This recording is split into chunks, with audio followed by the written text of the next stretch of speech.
ตอนមានសង្សារមែនអត់នៅអូខេប៉ិនខ្ញុំយកបានណាខ្ញុំស្លាញ់ស្អីទៅ Hello បាទសួស្តីយើងមាន challenge ថ្មីមួយទៀតទីតាំងដដែលកន្លែងដដែលខ្ញុំស្គាល់ហើយបាទ SOTA អាក្បត់បាទខ្ញុំស្គាល់ហើយខ្ញុំដារែកបរិស្មោះនៅតកៅបានយើងមាន challenge ថ្មីគឺពីណាប៉ាវចាញ់អ្នកចាញ់គឺយើងអ្នកឈ្នះយើងប្រើធ្វើអីក៏បានអូខេចាប់ដើមមក Let's go ហើយពួកយើងចាប់ដើមប៉ាវបាទអូខេបាទ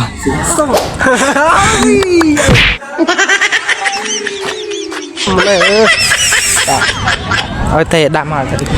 ឡូវខ្ញុំចង់ប្រើប្រអែងនោះទៅញ៉ែបងមួយដែលអង្គុយផ្អែកទៅសនឹងទៅងាប់អញទៅញ៉ែមិនវិញ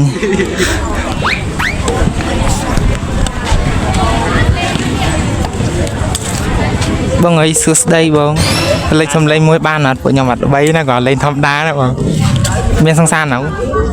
អត់មានផងបងវ៉ាប៉ិនខ្ញុំអីបានអត់អូខេអរគុណ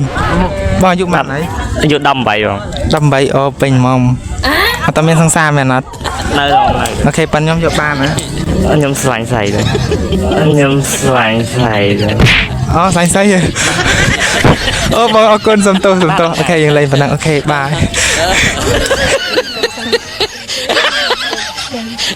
បាទអូខេបាទគឺមិនខ្ញុំភ័យអាមិញយើងបរាជ័យព្រោះអីគាត់មានសង្សារហើយ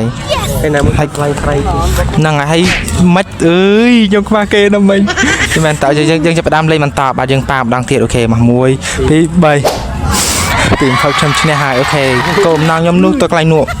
ឲ្យគាត់សួរគេថាគាត់ស្មោះអត់ហើយហ្នឹងហើយប៉ុណ្ណឹងអូខេទៅសួរគេគាត់ស្មោះអត់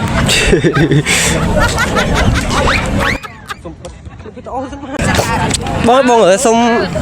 លេងជាមួយបានអត់បងខាងខ្ញុំមានលេង challenge ណាបងខ្ញុំចង់សួរថាបងមើលមកខ្ញុំជាបរិស្មោះអត់បងអត់ដឹងបងជួយមើលថាបរិស្មោះអត់បើជួយកាន់ជើងគ្នាឯងតិចមើលប្រុសគ្នាឯងកើតទេមើលមកកណ្ដឹងសាវ៉ាដែរអូយចាំមកកណ្ដូបងសុំស្មោះមួយបងអរគុណច្រើនប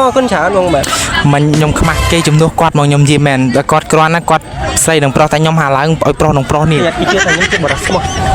មិនបខំគេមែនអត់អត់ទេមើលគាត់ឆ្លើយទាំងទំនឹកចិត្តឃើញអត់គាត់ឆ្លើយទាំងអត់និយាយគាត់ឆ្លើយទាំងងូក្បាលឃើញអត់តាមពិតគាត់អត់ចង់ទេបែបថាគាត់រវល់គាត់ថាអញគាត់ទៅមើលផ្លែតដឹងអាសាវ៉ាគាត់នឹងចិត្តអញ្ចឹងឥឡូវបងប្អូនជឿថាខ្ញុំស្មោះអត់ខ្ញុំអន់ចិត្តហើយខ្ញុំតញ៉ែប្រុសខ្ញុំនិយាយមែនអូខេវីដេអូមានប៉ុណ្ណឹងបាយ